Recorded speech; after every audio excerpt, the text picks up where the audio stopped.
I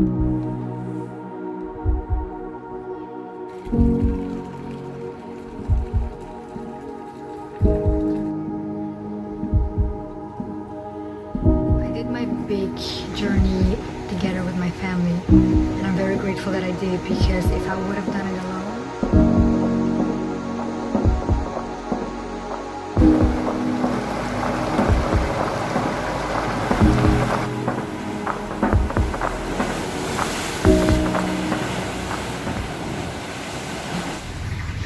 when I turned 18, I was finally ready to go to the Philippines to visit my birth country.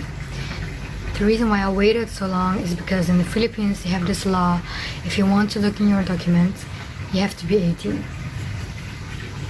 So when I turned 18, I reached out to an organization, FIAC, and they helped me to arrange everything, to contact people in the Philippines, to let them know that I was coming, to let them, my orphanage know that I was coming.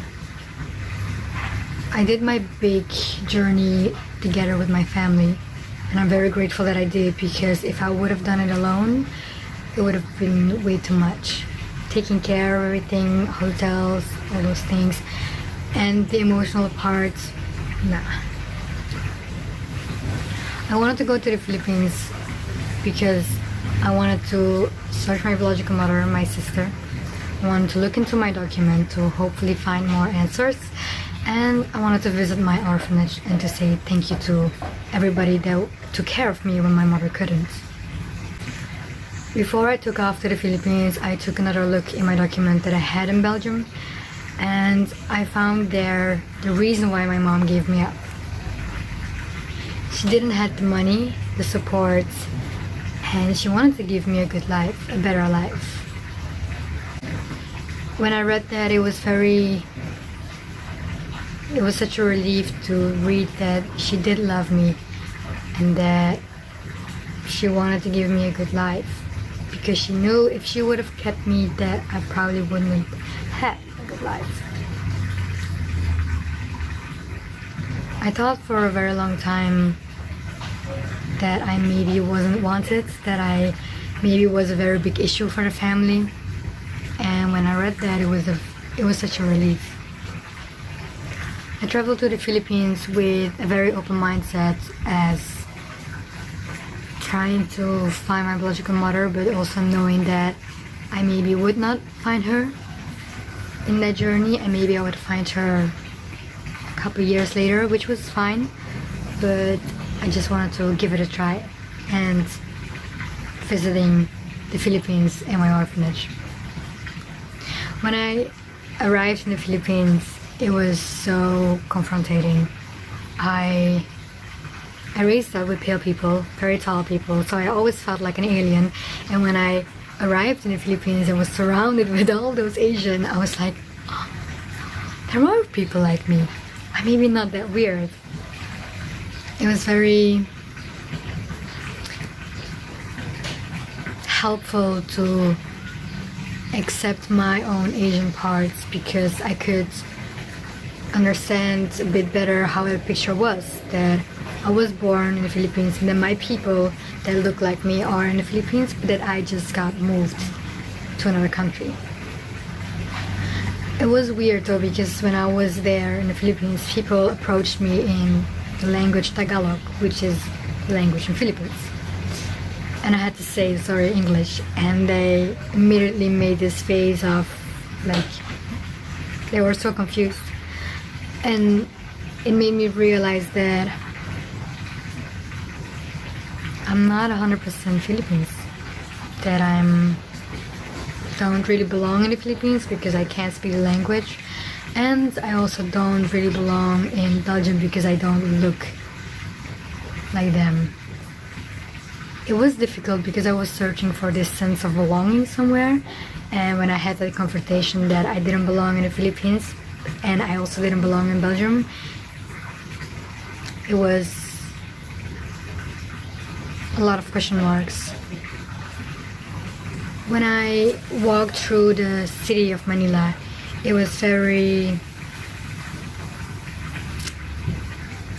mind-blowing to realize that I could have lived there. And there are a lot of poor people there that live on the streets and sometimes not even having a carton box and just sleeping on the street.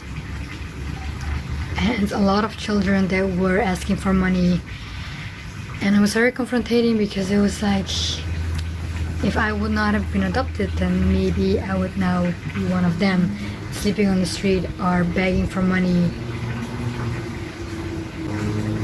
I was already grateful of being adopted, but having that confrontation and being so close with what my reality could have been made me even more grateful for being adopted.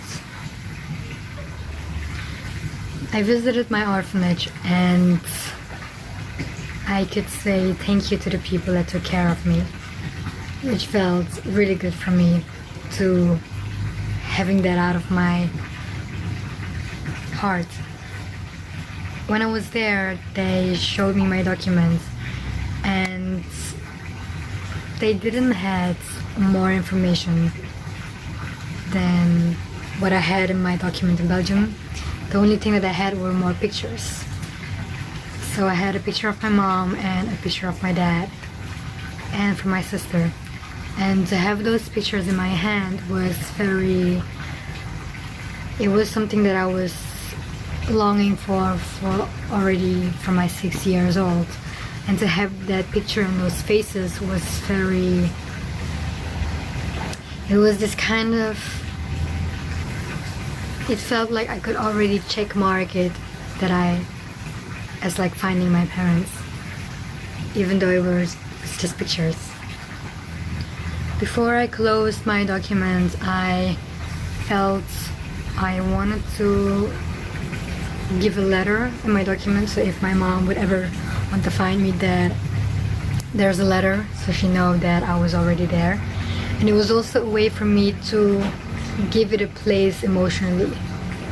So I wrote her that I'm very grateful that she gave me up and that she should not feel guilty or shame or any negative feeling, because it was the best decision that she made. And I ended up in a very good, loving family. And I just shared a bit about myself so that she could get to know me. And I also told her that I have a different name now because she named me after Christina. And my adopted parents, they gave me the name Hannah. But they kept my original name, so my full name is Hannah Christina Morillo Ooms, which I really appreciate. So when I gave that letter away in my document, I kind of like felt that was it. Like I didn't have any hopes that I would ever find my mom. So having that letter out there was just like, okay, I'm good. After that visit in the orphanage, me and my family traveled around Philippines, and it was really nice to just also have some vacation there and to enjoy the beauty of the Philippines. And after 3 weeks traveling in the Philippines, my family left to Belgium and I stayed for 1 week more in the Philippines because I felt I wanted to do volunteer work in the Philippines. It felt like my way to say thank you to my orphanage.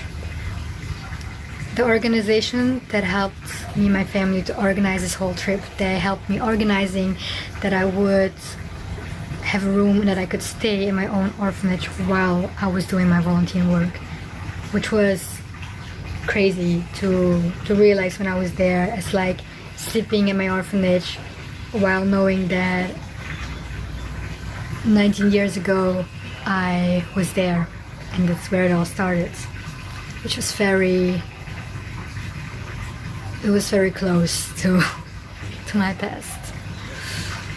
And I told myself that I wanted to spend time with the babies 7 days in a row, so like my full last week.